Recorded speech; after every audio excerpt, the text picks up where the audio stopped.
भारत 24 और आपके साथ मैं हूं अमृता गर्ग। बात कर लेते हैं एएसआई सर्वे की। ज्ञानवापी में एएसआई सर्वे जारी है। आज दूसरा दिन है। सुबह 9 बजे से एएसआई सर्वे का काम वहां पर किया जा रहा है और सर्वे के लगभग 3 घंटे पूरे हो चुके हैं।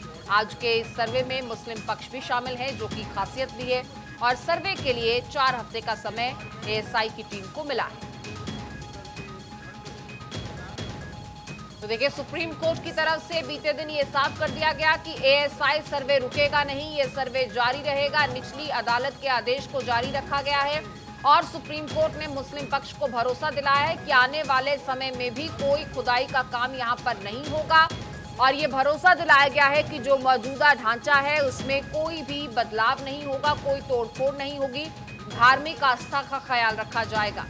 तो देखिए, मुस्लिम पक्ष की सबसे बड़ी इनसिक्योरिटी और सबसे बड़ा सवाल यही था कि इस सर्वे के दौरान वहां जो मौजूदा ढांचा है उसको नुकसान पहुंचाया जा सकता है, तोड़फोड़ हो सकती है, लेकिन इसे लेकर कोर्ट ने मुस्लिम पक्ष को आश्वस्त किया है। तो ज्ञानवापी केस में सर्वे का आज दूसरा दिन है। सुबह 9 बजे से ये सर्वे जारी है, 12 बजने को आए हैं। 3 घंटे का समय सर्वे को हो चुका है, 3 घंटे पूरे हो चुके हैं। 4 और 5 अगस्त की तस्वीर देखिए। कल से ये सर्वे शुरू हुआ और कल भी हमने देखा सुबह 7 बजे से शुरू होकर 12 बजे तक ये सर्वे जारी रहा, क्योंकि जुम्मे की नमाज का उसके बाद वक्त था। और आज भी यहाँ पर 5 अगस्त का दिन है और सर्वे 9 बजे से शुरू होकर अभी तक जारी है। 3 घंटे पूरे हो चुके हैं। और वाराणसी से हमारे सहयोगी एहतशाम बने हुए हैं हमारे साथ, लगातार वहां की ताजा तस्वीर और अपडेट्स के साथ। एहतशाम, एक बार फिर लौटे हैं। एहतशाम, क्या वहां पर माहौल है, क्या तस्वीर है, क्या हालात हैं? अमृता, देखिए, बनारस अपने रंग में है। जैसे बनारस की गंगा बहती है, वहीं उसी तरह यहाँ की गंगा जमुना तहजीब है।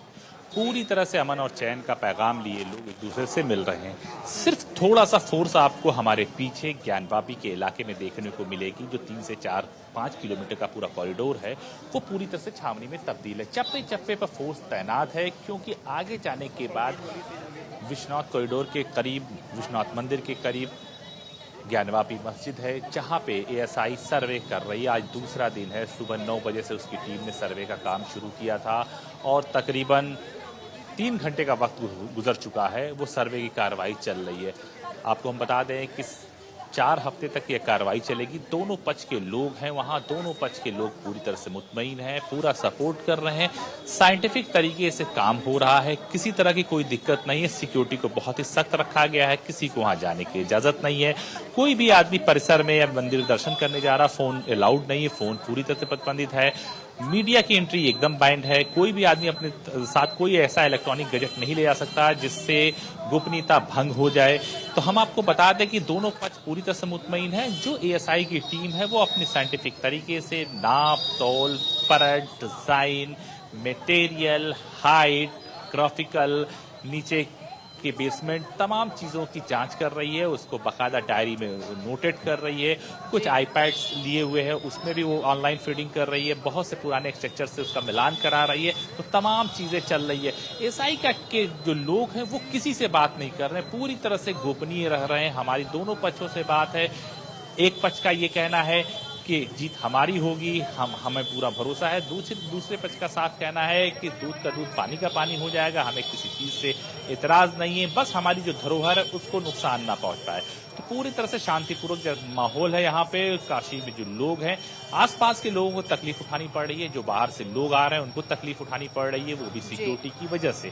बाकी बनारस की बात करें तो बाकी बनारस सामान्य रूप से जैसे है वैसे ही चल रहा, लेकिन जो मंदिर के आसपास का इलाका है वो बहुत ही सिक्योरिटी से चुस्त दुरुस्त है, क्योंकि यहाँ पे किसी को आने जाने, उसकी तलाशी से लेकर तमाम चीज़ों से होकर गुजरना पड़ता है। हम मीडिया के लोग भी अगर यहाँ आते हैं तो हर बैरिकेडिंग पर दिशा निर्देश का पालन करना पड़ रहा है। तो आप अंदाजा लगा सकते हैं कि जिस मस्जिद से मीडिया को इतनी दूरी पर रखा गया है, वहां पे आम आदमी परिंदा पर नहीं मार सकता है जो कैमरे लेके जाए। दर्शन करने के लिए दूसरे गेट से लोग मंदिर के जा रहे हैं, दर्शन कर रहे हैं। जिनको मस्जिद में नमाज पढ़नी होती है वो मस्जिद में जाते हैं, अपनी नमाज पढ़ते हैं। जब नमाज का वक्त होता है तब सर्वे के लोग वहां से बाहर चले जाते हैं और नमाजी नमाज पढ़ के जाते हैं। तब उसके बाद सर्वे का काम शुरू होता। तालमेल इतना है कि वो लंच टाइम भी ब्रेक कर ले रहे हैं। कल जैसे जुमे की नमाज थी तो उन्होंने 2 घंटा अपना काम बंद कर दिया, उसके बाद काम शुरू किया। आज भी उनका साफ कहना है कि असर की नमाज हो, ज़ोहर की नमाज हो या मगरिब की नमाज में अगर हमारे लोग रहेंगे तो हम हट जाएंगे। तो जब आपका नमाज का वक्त होगा तो हम हट जाएंगे ताकि आपको कोई दिक्कतों का सामना न करना पड़े। तो वो मुस्लिम पक्ष भी पूरी तरह से मुतमईन है और मुस्लिम पक्ष के जो लोग वहाँ सदस्य हैं, जा रहे हैं, उनको भी जाने दिया जा रहा है। प्रशासन का कोई अफसर कुछ बोलने को तैयार नहीं है, पुलिस विभाग का कोई अफसर कोई बोलने को तैयार नहीं है। सब कुछ इस वक्त गेंद पाले में एएसआई के, और एएसआई का साफ कहना है कि हम मीडिया से बात नहीं करेंगे। जी चलिए, मतलब पूरे तरीके से इस पूरे सर्वे को फिलहाल कॉन्फिडेंशियल रखा जा रहा है, गोपनीय रखा जा रहा है।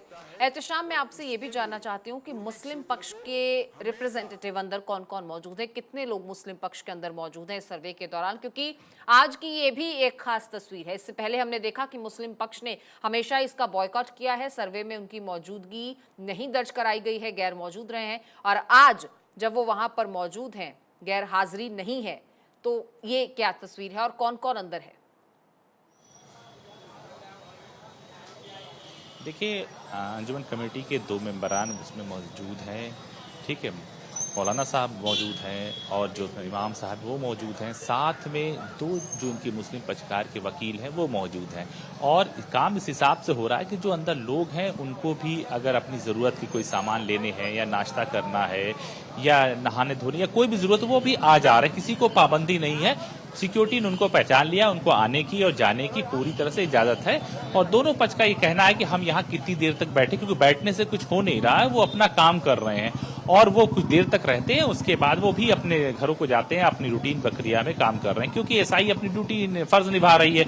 और एसआई में भी कई लेयर की टीम है, एक टीम जाती है तो दूसरी टीम आती है, फिर उसको वॉच करने उनके ऑफिसर्स आते हैं, उनके अलग अलग मेंबरान आते हैं, फिर कोई तकनीकी पहलू की होती तो वो चले जाते हैं, दूसरी टीम आती है, कुछ उनको यंत्र की जरूरत होती तो वो लेके चले जाते हैं, क्योंकि सारा सामान एसआई यहाँ नहीं रखे हुए हैं। तो जैसी जरूरत होती है बहुत इजीली वे में वो जाते हैं, गोपनीय तरीके से चले आते हैं। तो बहुत ही नॉर्मल और बहुत ही सुकून के साथ अंदर कार्य हो रहा है, और वो भी बहुत ही गोपनीय तरीके से। किसी पक्ष को कोई भी इतराज नहीं है, न ही कोई किसी तरह का विरोध देखने को यहाँ मिल रहा है। पूरी तरह से अमन और सुकून चैन के साथ एएसआई अपना काम कर रही है, और दोनों पक्ष में से कोई भी पक्ष एएसआई को डिस्टर्ब नहीं कर रहा है। जी एहतशाम, जो लोग यहाँ पर नमाज पढ़ने के लिए आ रहे हैं या फिर जो श्रद्धालु मंदिर में जा रहे हैं, क्या उनकी भी चेकिंग हो रही है? किसी उनको सुरक्षा घेरे से निकल कर जाना पड़ता है?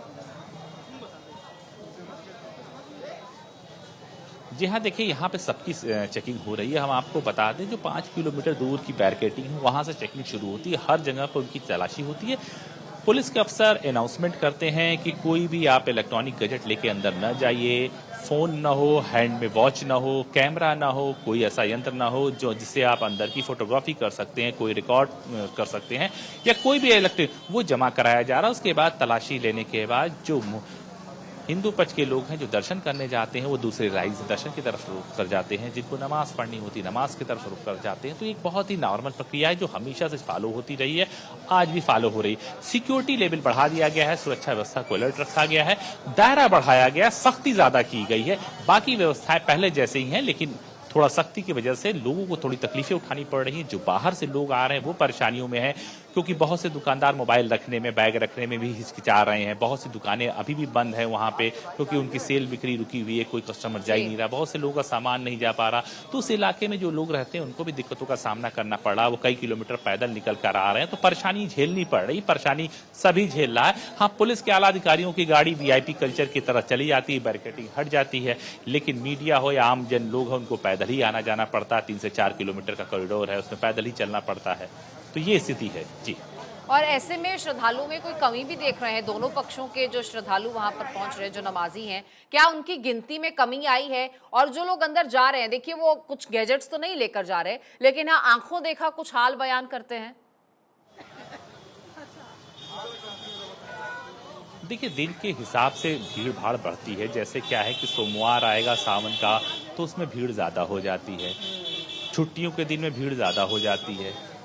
जुमे की नमाज होती तो भीड़ ज़्यादा हो जाती है। बाकी ये नॉर्मल प्रक्रिया है, अप डाउन होती रहती है, उससे कोई फ़र्क नहीं है, क्योंकि इनसे भी एसआई के सर्विस से कोई लेना देना नहीं है। काफ़ी ऐसे श्रद्धालु हैं, काफ़ी ऐसे नमाजी भी रहते हैं जिनको इस चीज़ से कोई ले मतलब नहीं है, उनको कुछ भी जानकारी नहीं है और न ही वो इस पचड़े में पड़ना चाहते हैं। वो आते हैं अपने मकसद से मकसद पूरा करते चले आते हैं। बहुत से ऐसे लोग हैं जो रोज़ नमाज पढ़ने ज्ञानवापी जाते हैं, बहुत से लोग हैं जो बाबा विश्वनाथ के दर्शन करने जाते हैं, रोज मिलते हैं, रोज खाते हैं, रोज पीते हैं, रोज हंसी मजाक करते हैं, लेकिन वो इस हालात पे कोई भी डिस्कस नहीं करते हैं। चलिए, बहुत बढ़िया कि वहां पर तमाम चीजें शांति से चल रही हैं। आप नजर बनाए रखिए, अपडेट्स आपसे लेती रहूंगी। फिलहाल के लिए आपका शुक्रिया।